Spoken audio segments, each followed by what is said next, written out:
Prefeito Alair, a tribuna é sua para a sua explicação, porque hoje vamos adotar as contas, as 4 contas aqui pendentes deste prefeito Alair Correia. Agradeço a sua presença nessa atitude da Câmara.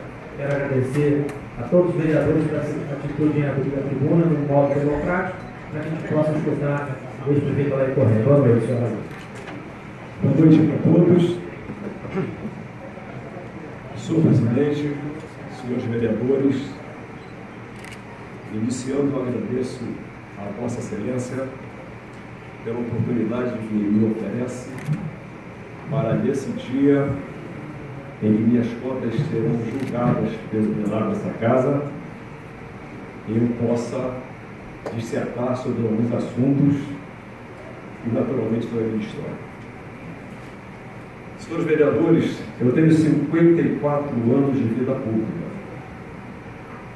Em 1964, quando muitos dos senhores não eram nascidos, eu aqui estava como delegado do Sindicato de Energia e delegado do Estado do Rio de Janeiro, representando o sindicato num trabalho em defesa da implantação de um governo sindicalista no país.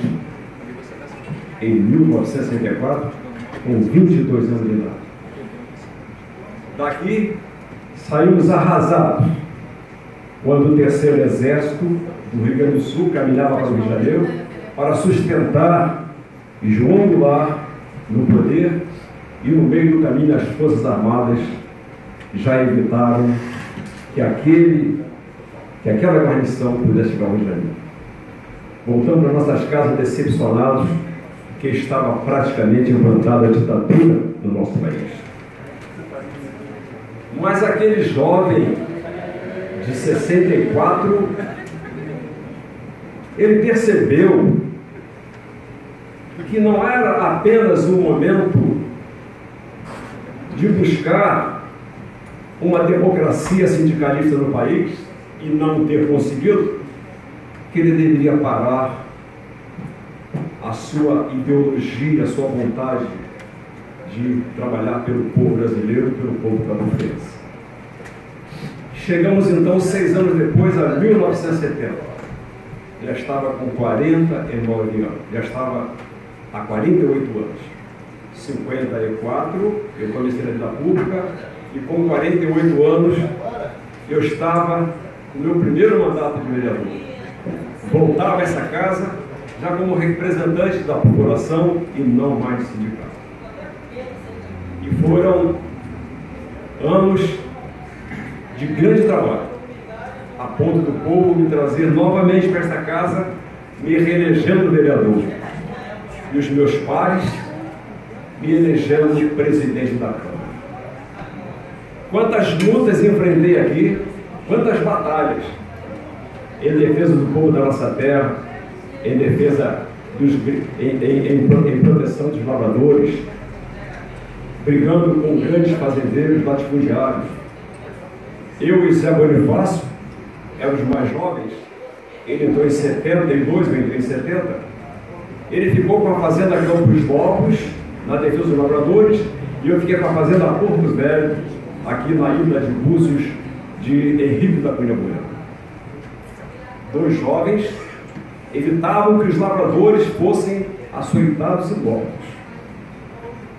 E aquele momento na presidência da Câmara, ele foi fantástico para a minha vida e para a minha história. O tempo passou e as 2 lideranças jovens, eu e Zé Bonifácio, começamos então a ficarmos separados. Dentro de um partido só, o MDB, mas eram 3 sublegendas, um partido ou sublegenda de Tivilho, uma minha e uma de José Bonifácio. E em 76 eu fui candidato a prefeito contra ele. E por 400 votos, eu perdi a eleição para ele naquela oportunidade. O centro de Cabo Frio todo ficou com ele e Raul do Cabo. Toda a periferia e Búzios ficaram comigo. Uma eleição dura, em 76. E eu então voltei à minha atividade, porque em 1980 teria eleição e certamente eu a ganharia. mas quando chegou no ano que antecedia a eleição de 1980, o Congresso Nacional resolve fazer a coincidência dos mandatos e prorroga os mandatos dos prefeitos, incluindo Zé Bonifácio, e eu então não pude disputar a eleição. Eram mais 2 anos para Zé Bonifácio e para os prefeitos brasileiros, e mais 2 anos para a minha angústia, para a minha luta, para a minha batalha. E assim eu continuei.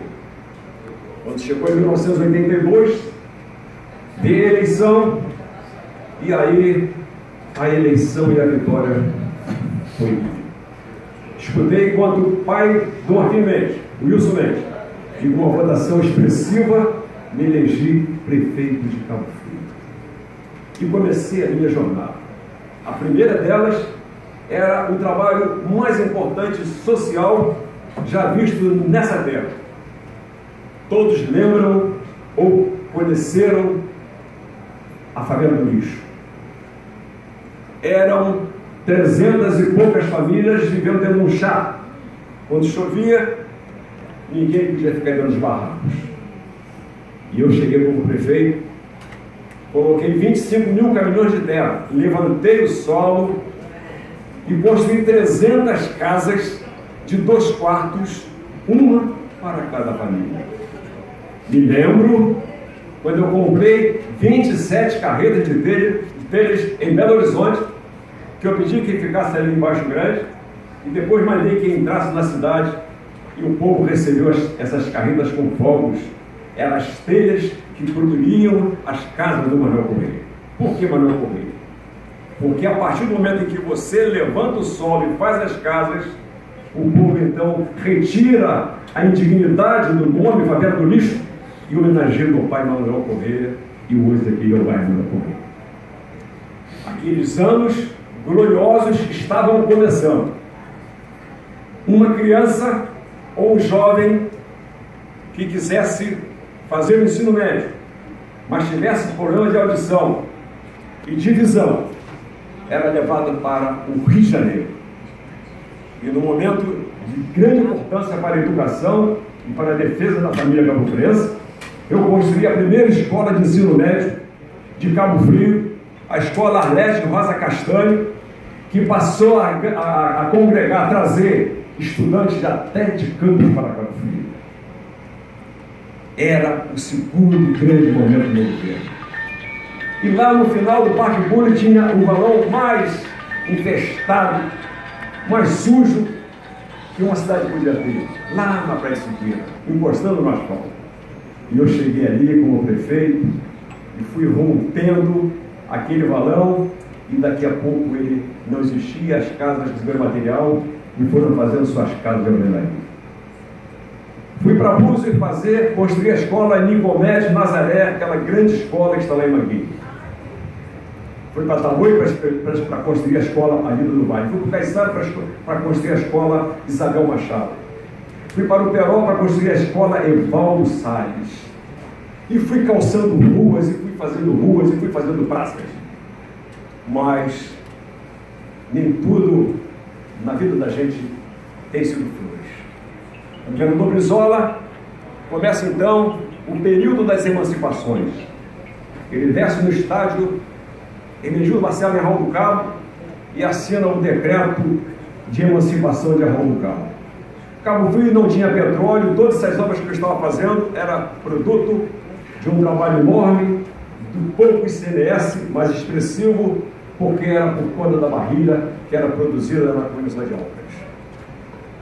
Estava então, pela primeira vez, a cidade de Cabo Frio quase falida. Nós perdemos ICMS para Arraial do Cabo. E nós trabalhamos muito para o monopólio da barrilha. Nenhuma barrilha chegava no país porque tinham que comprar a barrilha da Combinação de Obras. Mas veio a abertura do mercado também, e daqui a pouco a barrilha da Argentina e de outros lugares que chega no Brasil muito mais barata, e a Alcas veio até falir quando já não tivemos prejuízo, porque era Arraial do Cabo. Mas enquanto tivemos a barrilha, essa cidade aqui, Arraial do Cabo, aquela raça era toda pavimentada por mim, ela foi crescendo em função da Companhia Só de Obras, que empregava 5 mil pessoas naquela ocasião. E aí, a partir dali, o meu governo sofreu as consequências da falta de recursos. 3 anos maravilhosos e 3 anos com dificuldade, a ponto de, no último dia do meu governo, em 1988, os servidores irem à minha casa porque não conseguiram receber o 10º salário. Não tinha como pagar. Quis Deus que eu voltasse a ser prefeito de Cabo Frio. E chegando em 1994, antes de ser prefeito, eu fui eleito deputado estadual, e aí foi de uma importância para Cabo Frio que os senhores nem imaginam, porque me tornei líder da maioria, era do PMDB, 17 deputados e mais 30 e poucos da base, que eram os partidos que acompanhavam o governador Marcelo Alencar. E quando nós estávamos sem água, sem energia elétrica, sem acesso, e quando vislumbrou-se a possibilidade de nós termos aqui a privatização dessas empresas, o governador Marcelo Alencar falou assim: meu líder, é impossível fazermos isso porque a SEDAI, ela é superavitária do Rio de Janeiro. E eu falei assim: governador, corta essa empresa no meio, vende aonde ela é deficitária, mantém a superavitária e vende as deficitárias. E ele me perguntou: você segura a votação da Assembleia com os seus colegas, você governador, para poder levar água para a região dos lagos, para levar energia elétrica para a região dos lagos, para poder levar acesso? Eu enfrento e meus colegas enfrentarão todo. Imagino que por um corporativismo dessas empresas, lá na LERJ, para que nós não voltássemos à privação dessas empresas.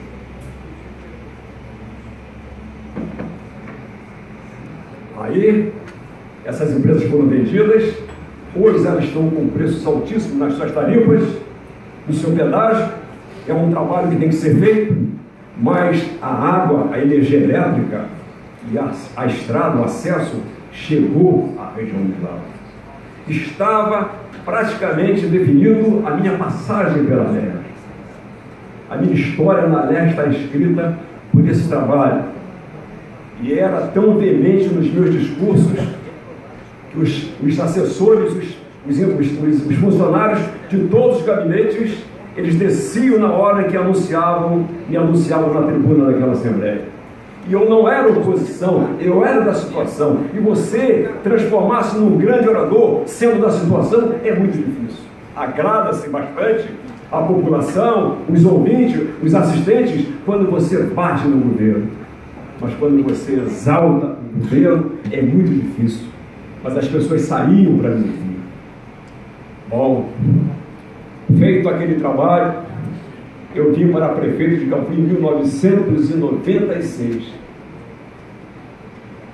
Em 1996, em janeiro, Zé Bonifácio, em dezembro, recebeu 280 mil reais de royalties, e no mês de janeiro eu já recebia 300 e poucos mil reais. Em 96 meses, 8 anos, foi de 300 e poucos mil reais para 5, 6 milhões de reais. E eu pude então fazer a revolução que todos acompanharam, todos viram, que até levei o título de prefeito do mundo do Cabo Frio. Redundou em 36 câmaras, me dando a cidadania, e 3 estados diferentes, me dando as suas maiores condecorações. Era uma revolução social, cultural, financeira, turística, que aconteceu em Cabo Frio. Havia uma composição para que eu fosse ganhado em 2008, mas aí o meu antecessor, o prefeito Marquinhos Mendes, ele resolveu também disputar a eleição. Nós disputamos uma eleição que foi judicializada, porque eu não concordei com o resultado. Aliás, ninguém concordou. Nós agilizamos vários processos e eu então voltei à Assembleia em 2010. Mas essa vontade de fazer valer a minha participação naquela eleição, que de certa forma eu fora enganado, me fez ficar numa ponte Rio de Janeiro, Brasília, de Brasília, e eu já não fui o deputado que fui na minha primeira participação na Assembleia. E saí da Assembleia não exaltado como antes, mas até por alguns deputados, como a Cidinha Campos, criticado pelo meu desempenho, que realmente não foi dos melhores. Aí veio a eleição de 2012. Tem eleição que você quer ganhar quando tem que perder. E você perde quando tem que ganhar. A de 2008, para mim, era interessante ganhar. Aí 2012, para mim, o melhor era ter perdido. Mas quem coloca você e tira é Deus.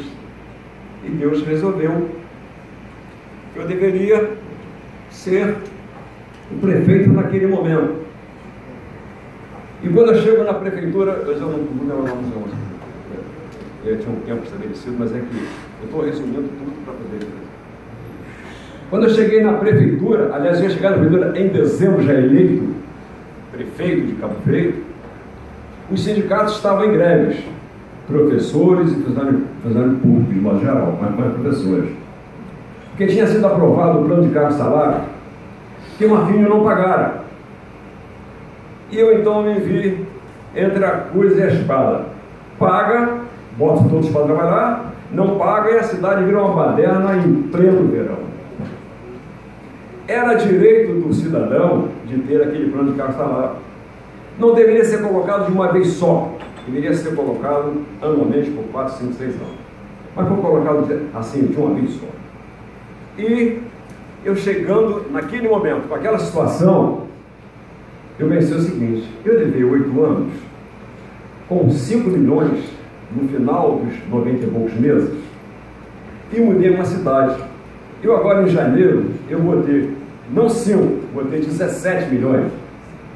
E eu não tinha trimestral nos 8 anos, e vou ter 40 milhões da trimestral. Se a folha está dobrando, é verdade, a cidade ficou mais cara, porque muitos serviços foram começando a ser prestados. Eu pensei o seguinte: eu com 40 milhões por trimestre e com 16, 17 milhões por mês, não tem por que não pagar o plano de cargo e salário. Chamei os sindicatos e falei assim: vamos ver aqui, acertamos todos os pontos, e eu então fui pagar o famoso plano de cargo e salário. Primeiro ano, tranquilo, eu estava recebendo 40 milhões por trimestre e 16 por mês. Não tinha que fazer as obras que eu fiz da outra vez, mas dá para fazer obras e pagar a folha. 2014 já começou a apertar, mas ainda pagamos o empregado sempre dia 25 a 30 e pagamos o 13º salário. Mas quando chegou em 2014, a partir do Lava Jato, em que a Polícia Federal começou a prender todo mundo, e aquele escândalo na Petrobras foi aparecendo, suas ações foram ao chão, o barril de petróleo saiu de $120 para $40, a Petrobras tendo que pagar uma fortuna estabelecida pela justiça norte-americana, inglesa, e aqueles 40 milhões de reais, que eram 160 no ano, que eu pensei na hora do plano de cargo e salário: eu vou utilizar isso aqui para poder pagar o plano de cargo e salário. Eis que aquela crise violenta transforma 160 milhões do ano em nada. O que era 40 milhões passou para 40 mil reais. E o que era 17 passou para 4. 160 milhões, com 12 meses, a 16, 17 são 330 milhões de reais. De 330 milhões veio para 40 milhões de reais. E aí, deu no que deu. Vocês viram o que aconteceu. Protesto, lixo na rua, isso tudo eu teria evitado. Mas o preço que eu pagaria, e a cidade pagaria, era muito alto. Os promotores querendo, por tudo, que eu demitisse em grande escala, porque você tem uma arrecadação de 300 milhões a menos, O que você arrecada, a sua folha, já passa a ser de 80% e não mais 53%, 54%. E para trazer essa folha para os 54%, era preciso demitir 6.000 pessoas. Escolas fechadas, hospitais fechados, serviços proibidos, enfim. E eu pensei, eu posso pagar caro por isso. E estou pagando, porque eu estou aqui agora. Eu posso pagar caro por isso. Mas eu não vou demitir ninguém. Eu não vou demitir ninguém. Isso criou uma raiva tremenda nos promotores. 6 deles assinaram um documento pedindo o meu afastamento. A justiça negou. Depois, numa outra ação, 3 deles pediram o meu afastamento e a justiça negou. Porque a justiça estava percebendo que não era uma questão do prefeito estar se insurgindo contra a própria justiça, mas um prefeito voltando os seus olhos para o trabalhador que perderia o seu salário e o seu ganho. E eu firmei pé. Minha casa, os protestos em frente a ela, em frente à prefeitura. Assim, aí, basta demitir, trazer a folha, você precisa pagar em dia essa folha. Eu prefiro pagar a folha com atraso, até que essa arrecadação se restabeleça, do que pagar em dia aos poucos que ficarem e deixar desempregado milhares de pessoas. Era tão fácil fazer isso. Mas o filho de Manuel Correia, comunista, estivador, socialista, defensor do trabalhador, defensor dos pobres, não poderia ficar marcado por ter demitido 6.000 pessoas. Não fui criado para isso. Eu fui criado para defender o trabalhador. Acompanhei meu pai na hora que as tochas acesas passavam pelas ruas, queremos luz, porque não fui de energia elétrica. E assim foi a minha vida. E como retroceder no tempo? Como mandar 6.000 pessoas embora? Como agradar os promotores e agradar os sindicatos para poder demitir aqueles que não eram sindicalizados, aqueles que eram contratados e até aqueles que eram voluntariados. Eu resolvi manter a todos com o custo da minha história. Eu sabia que estaria num dia desse, qualquer desse, falando sobre a minha história e falando sobre o que estaria sendo resolvido nesse dia. Olha, eu não sou criança. Eu tenho 48 anos de mandato, 54 de vida pública. Eu sabia que na hora em que o Tribunal de Contas fosse ver que recursos de uma área foi colocado em cima da folha, de outra área foi em cima da folha, que eu teria problemas técnicos. Eu sabia disso. Mas eu resolvi enfrentar esse problema, até porque o Tribunal de Contas é um órgão técnico e a Câmara é um órgão político. 2 contas de Zé Bonifácio que foram rejeitadas, a Câmara aprovou. 2 contas de Ivo Saldanha que foram rejeitadas, a Câmara aprovou. Eu tenho 20 contas, 2 de presidente da Câmara e 18 de prefeito. 16 estão aí já resolvidas, tem 2 que está com parecer favorável da relatora hoje, que é a conta de 2013 e 2014, e estou com 2 contas das 20 pendentes para um parecer político. E agora, para fechar esse meu discurso, porque o presidente me deu um tempo que eu já usei, eu quero dizer aos senhores que, em certa ocasião, eu já me defendi em 3 oportunidades diferentes. 2 na Justiça e 1 no Tribunal de Contas no Rio de Janeiro. Estava 2-1, eu pedi ao meu advogado que deixasse eu fazer a defesa. E o plenário lotado, e eu fui fazer a defesa das minhas contas, 2009, não sei que ano foi. Eu mostrei para os conselheiros que eles estavam sendo rigorosos com o agente político, que tem todos os problemas da sua vida, que enfrenta o dia a dia, as famílias carentes, as famílias necessitadas, as famílias doentes, que eles estavam rejeitando minhas contas porque eu tinha aplicado 24,65 na educação e era 25. E eu sei que no final eu me sensibilizei, porque teve uma hora que eu tive que apelar no bom sentido. Antes de viajar para o Rio, eu estava no Colégio Miguel Couto para receber um quadro pintado por um garoto do Araçá, de Tamoios. E eu perguntei, por que você pintou meu quadro? Sim, pelo que o senhor é, pelo que o senhor fez. E eu guardei aquilo. 2 dias antes, uma senhora de uns 80 anos me encontra e fala assim, a senhora aí, eu moro lá no Guarani, todos os dias eu dou bom dia para o senhor. Mas assim, como? Faz anos que o senhor não me vê? Não, eu tenho um boneco do senhor lá em casa, na saída da minha cozinha, e quando eu passo para dar milho às galinhas, eu falo, bom dia, senhora aí. E eu cheguei para os conselheiros e falei assim, senhores conselheiros, o que eu vou dizer a esse garoto que pintou o meu quadro por acreditar em mim? O que eu vou dizer para aquela senhora que me dá bom dia todos os dias porque confia em mim? O que vou dizer para os meus netos, meus filhos?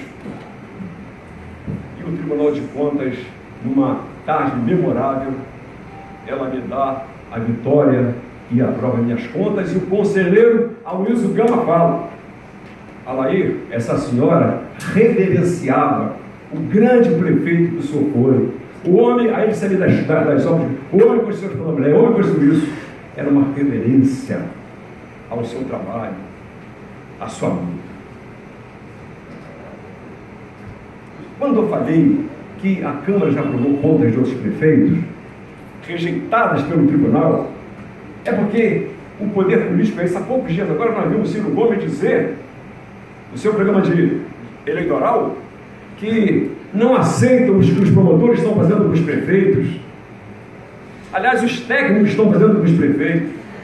Tudo bem, as minhas contas têm problemas sim, mas quem não viu o que eu passei, quem não viu o que essa cidade enfrentou, uma perda bilionária como essa, quem não viu? Então por que a classe política tem que acompanhar a classe técnica?